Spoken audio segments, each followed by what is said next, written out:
খবরদার, জনগণের ভোটাধিকার নিয়ে যদি খেলবার চেষ্টা করেন, এটা সে আগুন যে আগুন আইয়ুব খান পুরে ছারখার হয়ে গিয়েছে।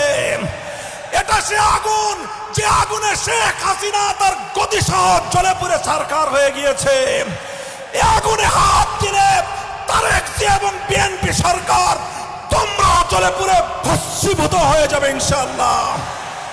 জনগণের অধিকার বাস্তবায়ন করেই আমাদের আন্দোলন ক্ষান্ত হবে ইনশাআল্লাহ।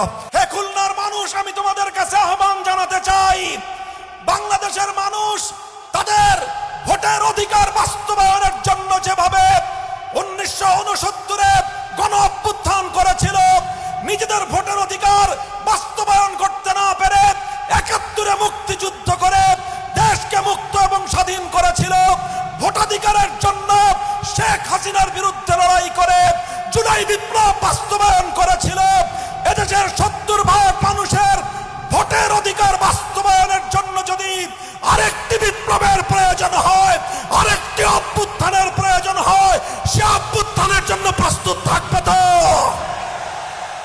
মাত্র 3 মাস হলো একটি নতুন নির্বাচনের মধ্য দিয়ে বাংলাদেশের মানুষের বহু প্রতীক্ষিত ভোটাধিকার প্রয়োগের ফসল একটি সংসদ গঠিত হয়েছে, একটি সরকার ক্ষমতার মসনদে বসেছে। এই সময়ে বিরোধী দলগুলো দেশব্যাপী আবার দাবি দাওয়া নিয়ে রাজপথে নামতে বাধ্য হয়েছে। ঘটনাটা কি? সংগ্রামী দেশবাসী, আমরা পরিষ্কার ভাষায় বলতে চাই, আমরা বিগত ফ্যাসিবাদী আমলে বাংলাদেশের মানুষের যে সম্মান এবং যে অধিকার আদায়ের জন্য সংগ্রাম করেছি, ফ্যাসিবাদী স্বৈরাচারী শেখ হাসিনা গণতন্ত্রের এক নতুন সংজ্ঞা বাংলাদেশের মানুষকে বোঝাবার চেষ্টা করেছিল। মানুষের ভোটের অধিকার কেড়ে নিয়ে কখনো বিনা ভোটের সরকার, কখনো রাতের ভোটের সরকার, কখনো আমি আর ডামি নির্বাচনের সরকার গঠন করে শেখ হাসিনা বলতো উন্নয়নের গণতন্ত্র। গণতন্ত্রের এক নতুন ডেফিনিশন, একটা নতুন সংজ্ঞা বাংলাদেশের মানুষকে হাইকোর্ট দেখাবার মতো করে তিনি বোঝাবার চেষ্টা করেছিলেন। আর তিনি মেগা প্রকল্পের নামে মেগা দুর্নীতি করে একদিকে বাংলাদেশটাকে তলাবিহীন ঝুড়িতে পরিণত করেছিলেন, আরেকদিকে দৃশ্যমান পদ্মা সেতু আর মেট্রো রেলের মতো কিছু বড় বড় প্রকল্প বাস্তবায়ন করে মনে করেছিলেন বাংলাদেশের মানুষ বুঝি তার এই প্রতারণা বুঝতে পারবে না। কিন্তু বাংলার মানুষ তাদের সম্মান চেয়েছিল, বাংলাদেশের মানুষ তাদের অধিকার চেয়েছিল, বাংলাদেশের মানুষ ভোটাধিকার প্রয়োগ করতে চেয়েছিল, বাংলাদেশের মানুষ তাদের ক্ষমতার মসনদে তাদের ভোটের মাধ্যমে যোগ্য প্রতিনিধি নির্বাচন করতে চেয়েছিল।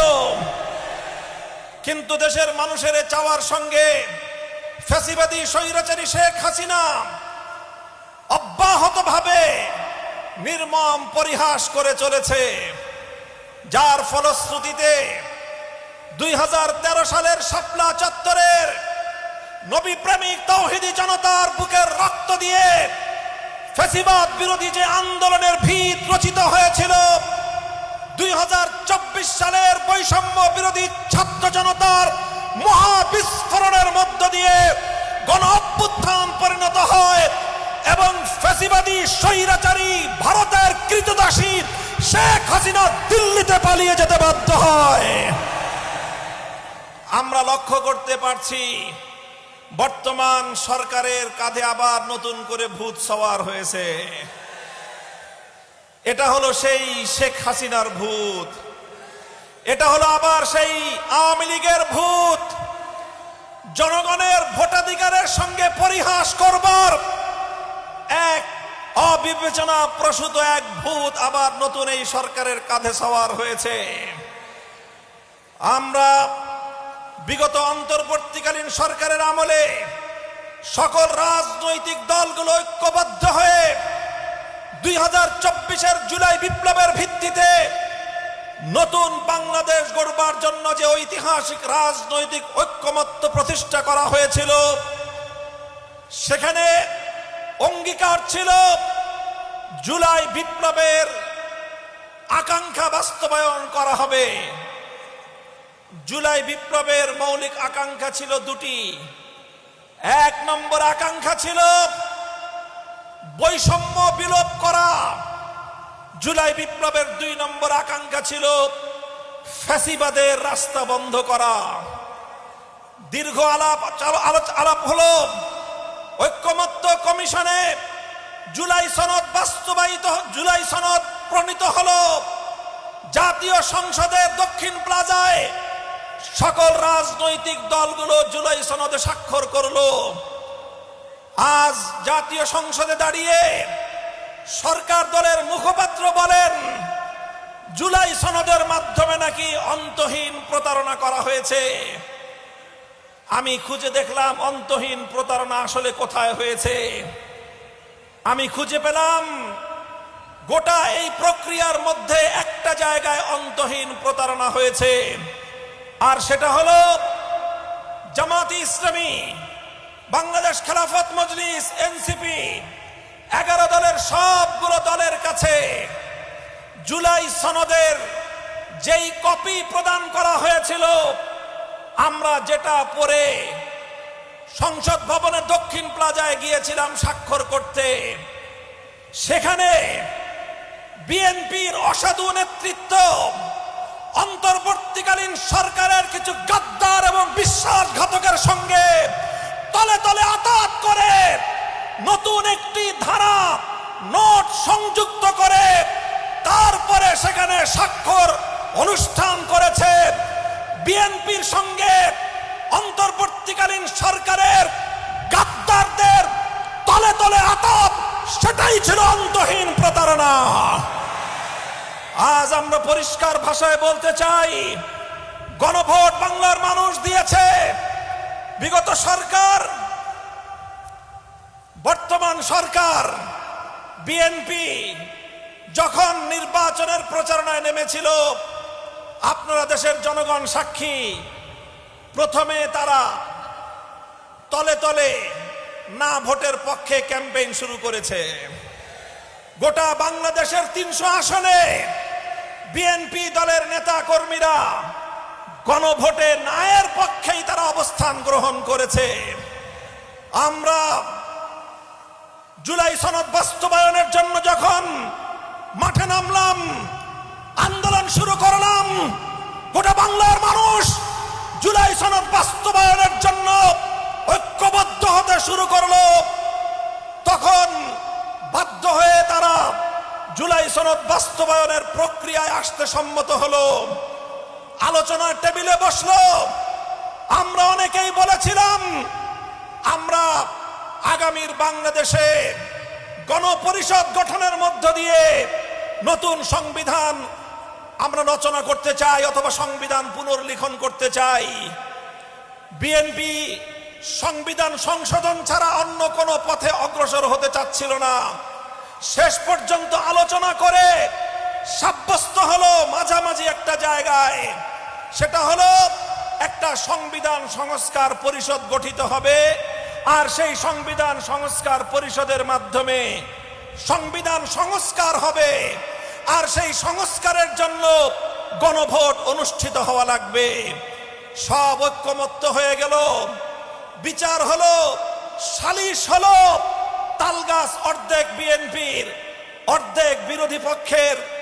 এইভাবে সব বিচার সালিশ হওয়ার পরে গণভোট অনুষ্ঠিত হলো। বাংলাদেশের 70% মানুষ গণভোটে হায়ের পক্ষে ম্যান্ডেট প্রদান করলো, গণভোটে তারা ভোট প্রদান করলো। চিহ্নিত আওয়ামী লীগের দোসর এবং বিএনপির মধ্যে ঘাপটি মেরে বসে থাকা বাংলাদেশ বাংলাদেশের শত্রুরা আওয়ামী লীগের দোসরেরা নায়ের পক্ষে ভোট দিল। তারা 30% ভোট পেয়ে পরাজিত হলো। বিএনপি শহীদ জিয়ার ধানের শীষ নিয়ে 50% ভোট পেয়ে সরকার গঠন করে এবার সংসদে গিয়ে তারা বলে 50% জনগণের ভোটের তারা অভিপ্রায় বাস্তবায়ন করবে, 70% জনগণের গণভোটের রায় তারা কার্যকর করবে না। আমার কোনো কথা নাই, আমি পরিষ্কার ভাষায় তোমাদের কাছে বলতে চাই, হে খুলনার মানুষ, আমি তোমাদের কাছে আহ্বান জানাতে চাই, বাংলাদেশের মানুষ তাদের ভোটের অধিকার বাস্তবায়নের জন্য যেভাবে 1969-এ গণ অভ্যুত্থান করেছিল, নিজেদের ভোটের অধিকার বাস্তবায়ন করতে না পেরে 71-এ মুক্তিযুদ্ধ করে দেশকে মুক্ত এবং স্বাধীন করেছিল, ভোটাধিকারের জন্য শেখ হাসিনার বিরুদ্ধে লড়াই করে জুলাই বিপ্লব বাস্তবায়ন করেছিল, এদেশের 70% মানুষের ভোটের অধিকার বাস্তবায়নের জন্য যদি আরেকটি বিপ্লবের প্রয়োজন হয়, আরেকটি অভ্যুত্থানের প্রয়োজন হয়, সে অভ্যুত্থানের জন্য প্রস্তুত থাকবে তো ইনশাআল্লাহ। আমরা সরকারকে বলি, আপনার সুমতি হোক, খবরদার জনগণের ভোটাধিকার নিয়ে যদি খেলবার চেষ্টা করেন, এটা সে আগুন যে আগুন আইয়ুব খান পুরে ছারখার হয়ে গিয়েছে, এটা সে আগুন যে আগুনে শেখ হাসিনা তার গদি সহ জ্বলে পুরে ছারখার হয়ে গিয়েছে। এ আগুনে হাত দিলে তারেক জিয়া এবং বিএনপি সরকার তোমরা জ্বলে পুরে ভস্মীভূত হয়ে যাবে ইনশাআল্লাহ। জনগণের অধিকার বাস্তবায়ন করেই আমাদের আন্দোলন ক্ষান্ত হবে ইনশাআল্লাহ। নাসরুম মিনাল্লাহি ওয়া ফাতহুন করিব ওয়া আখিরু দাওয়ানা আলহামদুলিল্লাহি রাব্বিল আলামিন। আসসালামু আলাইকুম ওয়া রাহমাতুল্লাহ।